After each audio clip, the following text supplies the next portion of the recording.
Bonjour à tous, bienvenue sur cette chaîne. Dans cette vidéo, nous allons parler de l'ostéopathie et des problématiques digestives. Ça fait maintenant 10 ans que je reçois des gens pour prendre en charge les problématiques digestives et donc je trouvais ça bien de faire une petite vidéo pour vous expliquer en quoi l'ostéopathie peut avoir un rôle à jouer et a un rôle à jouer important dans la santé du ventre. Voilà, donc c'est vrai que je suis un petit peu devenu spécialiste de la digestion, même si j'aime pas ce mot en ostéopathie, car un des principes fondateurs de l'ostéopathie est de voir le corps comme vraiment une unicité.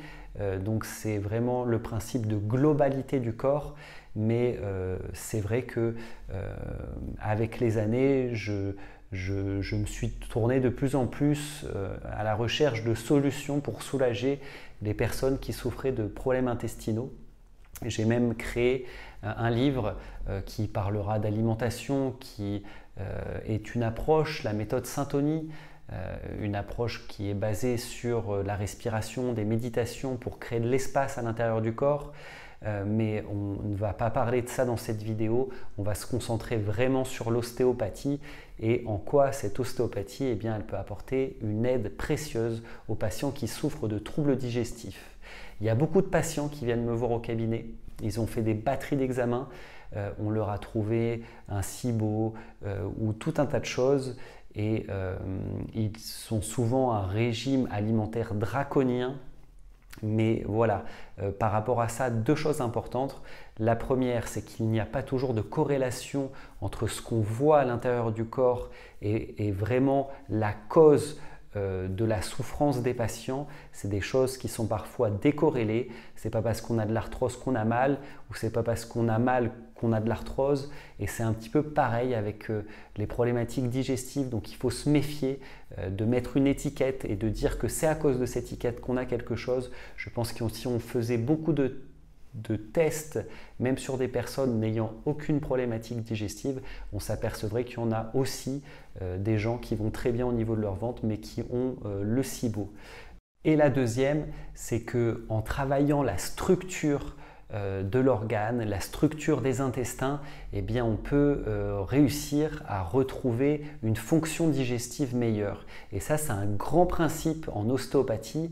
La structure gouverne la fonction. Et donc, si vous avez une bonne structure abdominale et une bonne structure organique au niveau de l'ensemble de votre sphère digestive, eh bien, il y a beaucoup de chances pour que la fonction se fasse bien et que tout d'un coup, eh bien, vous commenciez à digérer des choses que vous n'étiez pas capable de digérer avant.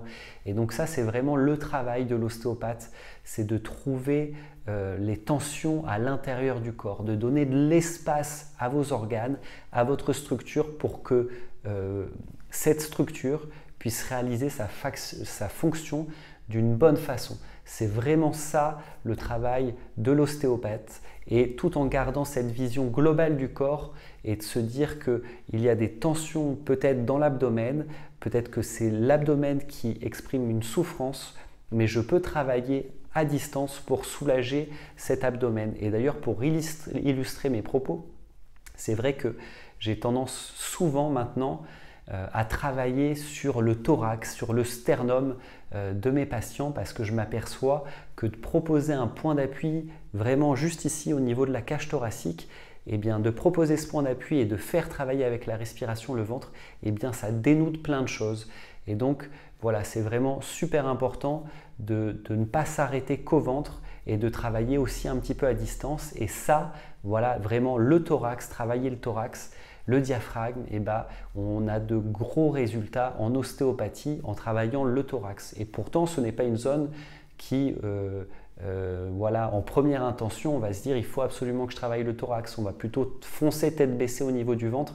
Mais non, juste au-dessus, il y a une zone qui est vraiment centrale, majeure et qui est souvent corrélée aux problèmes ou aux difficultés digestives.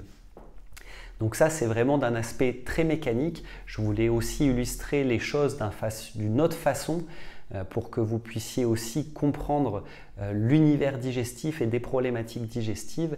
Souvent, voilà, en parlant avec les patients, on peut aussi les soulager. C'est-à-dire que l'émotionnel, il imprime quelque chose de très fort en nous et il peut laisser des empreintes très importantes au niveau de la sphère digestive. Et donc, par exemple, un jour, j'étais avec une patiente qui me décrivait des troubles digestifs assez récents et je lui ai tout simplement demandé si elle avait déjà vécu ça au cours de sa vie. Et après quelques minutes de réflexion, elle s'est souvenue que 20 ans auparavant, eh bien, elle avait déjà vécu un épisode comme ça, de douleur digestive, de voilà, un ventre ballonné, pas bien. Et elle a réussi à mettre ces douleurs en lien avec un événement qu'elle avait vécu à l'époque. Et quand elle a conscientisé tout ça, elle s'est mise à pleurer. Et voilà, le travail était fait. Quand elle est revenue quelques semaines après, eh bien, tout allait bien au niveau de son ventre. Et donc voilà, c'est quelque chose de très important pour moi. Souvent, on a tendance à aller directement dans l'alimentation et l'alimentation est vraiment centrale, hein. Vous en découvrirez plein de choses dans la méthode Saint-Tony, je vous mettrai le lien dans la description. L'alimentation est vraiment centrale, mais ce n'est pas la seule chose à prendre en compte dans les troubles digestifs. Il y a aussi l'aspect mécanique, mais aussi l'aspect émotionnel qui est vraiment super important.